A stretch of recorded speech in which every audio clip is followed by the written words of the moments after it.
कार्तिक महात्म्य। नारद जी बोले कि हे राजन, उन बोए हुए बीजों में से 3 वनस्पति हुई। पहली धात्री, जिसे आंवला कहते हैं। दूसरी मालती और तुलसी। सरस्वती के बीज से धात्री, लक्ष्मी के बीज से मालती और गौरी के बीज से तुलसी उत्पन्न हुई। उस समय विष्णु स्त्री रूपी वनस्पतियों को देख वृंदा के रूप को देखा तो उठ बैठे। विष्णु भगवान ने प्रेम पूर्वक उसे देखा, तब तुलसी और धात्री उन्हें देखने लगी। लक्ष्मी ने ईर्ष्या करके बीज दिया था, अतः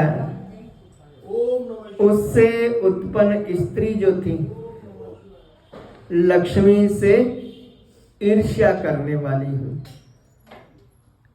इस कारण उसका नाम अति बर्बरी रखा, यह निंदित हुई। धात्री और तुलसी विष्णु भगवान से प्रीति करने वाली हो। विष्णु जी अपना सारा दुख भूल करके उन्हें साथ लेकर के वैकुंठ भवन पधारे। इसी कारण कार्तिक के व्रत व उद्यापन में तुलसी के पास विष्णु जी का पूजन होता है। तुलसी का वृक्ष सारे पापों को हरने वाला है और कामों को पूर्ण करने वाला है।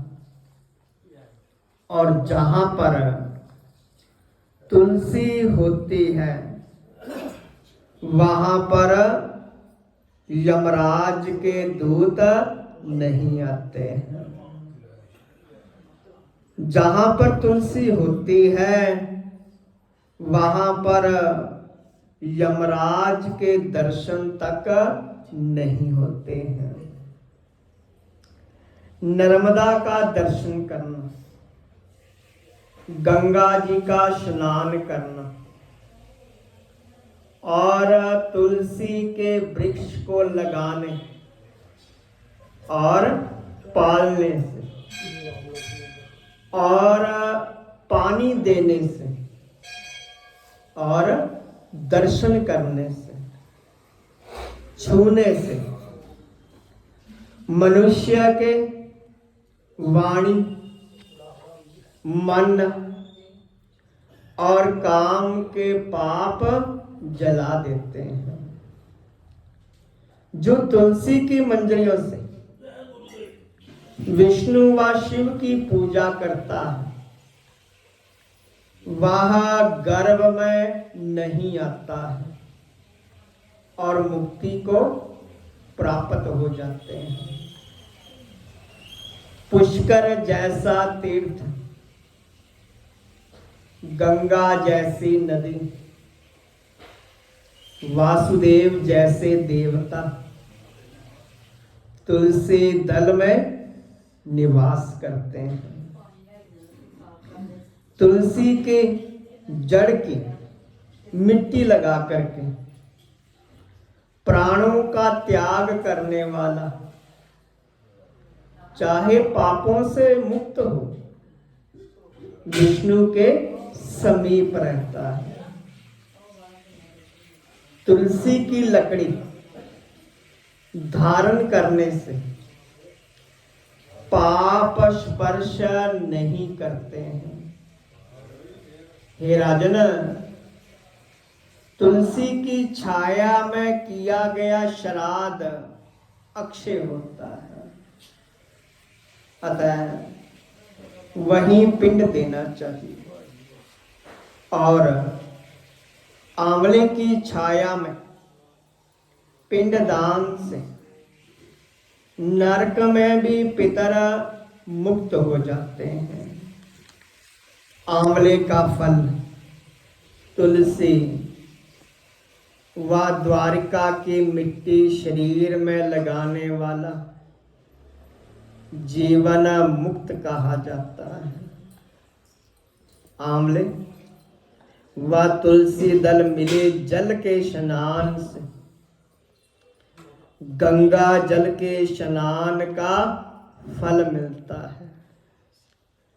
तीर्थ मुनि देवता कार्तिक मास में तुला राशि में सूर्य से आंवले में निवास करते हैं।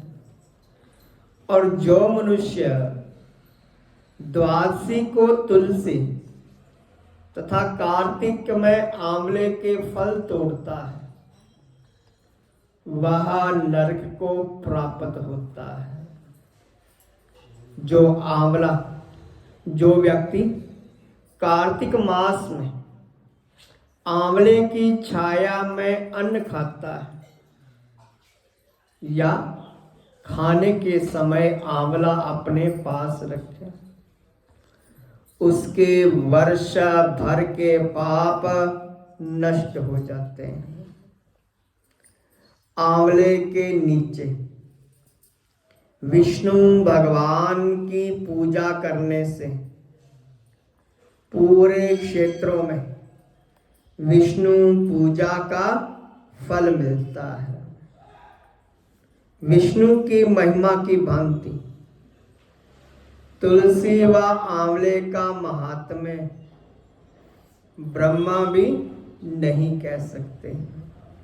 आंवले व तुलसी के जन्म की कथा जो मनुष्य भक्ति से सुनने व सुनाते हैं, वे मनुष्य निष्पाप होकर के पूर्वजों सहित विमान में बैठ करके स्वर्गों को प्राप्त हो जाते हैं।